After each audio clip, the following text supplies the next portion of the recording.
سلام و خوش آمدید به یکی دیگر از ویدیوهای ویژه ما.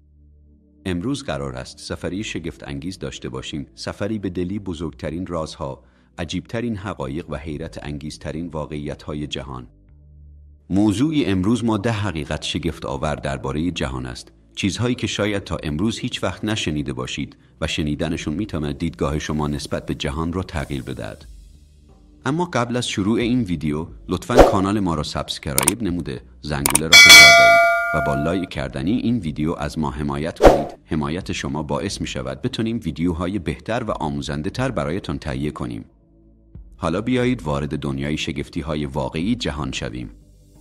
حقیقت اول، قلب انسان یکی از خارق‌العاده ترین بخش های بدن است. این عضو کوچک اما قدرتمند روزانه آنقدر انرژی تولید می کند که بتواند یک کامیون کوچک را چندین کیلومتر حرکت دهد.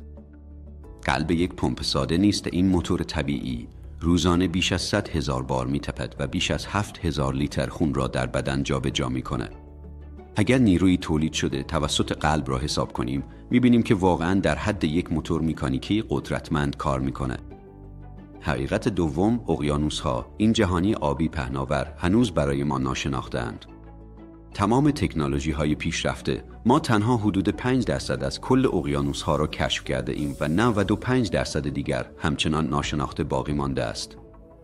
در اعماق اقیانوس‌ها موجوداتی زندگی می‌کنند که هنوز هیچ انسان آنها را ندیده و شاید هنوز هیچ کس حتی تصورشان را نکرده باشد. برخی دانشمندان معتقدند که عجیبترین موجودات جهان نه در فضا بلکه در اعماق تاریکی اقیانوس‌ها زندگی می‌کنند. حقیقت سوم، همه ما فکر می‌کنیم بلندترین کوه جهان اورست است. اما اگر کوه ماونا کیا در هاوایی را از پایه واقعی اون که زیر سطح دریاست اندازه بگیریم، ارتفاعش بیش از 10,000 متر است، یعنی از اورست هم بلندتر. اورست بلندترین از سطح دریاست، اما ماونا کیا بلندترین از پایه واقعی.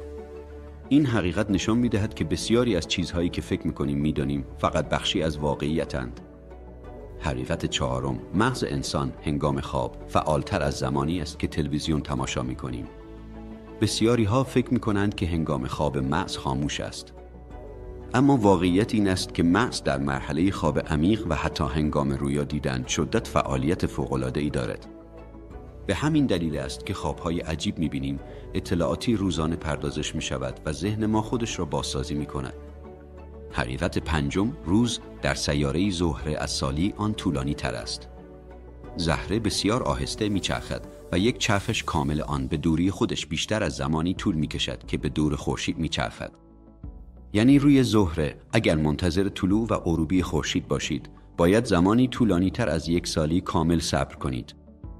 حقیقت ششم، مار ماهی‌ها غذای خود را نمی‌جوند. با وجود دندان‌های تیز، آنها غذا را کامل می‌بلند و دستگاه گوارششان آن را خرد می‌کند. این موجوداتی عجیب یکی از شگفتی‌های تکاملند و نشان می‌دهند که طبیعت همیشه راه‌های خاصی خودش را برای ساخته موجودات انتخاب می‌کند. حقیقت هفتم، خشکترین نقطه جهان صحرای آتاکاما در شیلی است. بعضی بخش‌های این صحرا بیش از 1,000,000 سال است که باران ندیدند.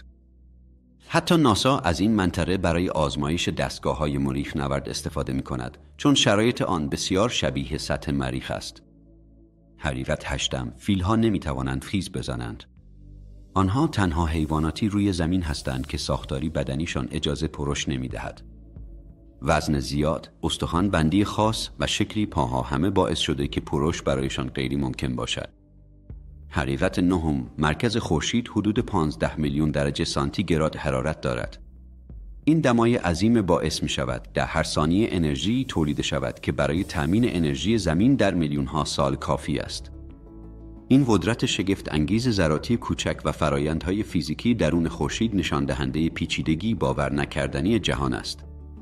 حقیقت دهم، DNA انسان و موز حدود 50% شباهت دارند. این حقیقت نشان می‌دهد که تمام موجوداتی روی زمین، از کوچکترین گیاه تا پیچیده‌ترین پستاندار، ریشه‌های مشترکی دارند و تکامل همه ما را به هم متصل کرده است. جهانی ما پر از شگفتی‌هایی است که هر کدام حقیقتی تازه درباره زندگی و خلقت را آشکار می‌کنند. سپاس از شما که تا پایان این ویدیو همراه ما بودید. لطفاً در بخش تبصره ها برای ما بنویسید کدام حقیقت برای شما شگفت انگیزتر بود. و دوست دارید ویدیوهای بعدی ما درباره چه موضوعاتی باشد. حمایت شما با لایک و سابسکرایب باعث دلگرمی و پیشرفت ما می شود.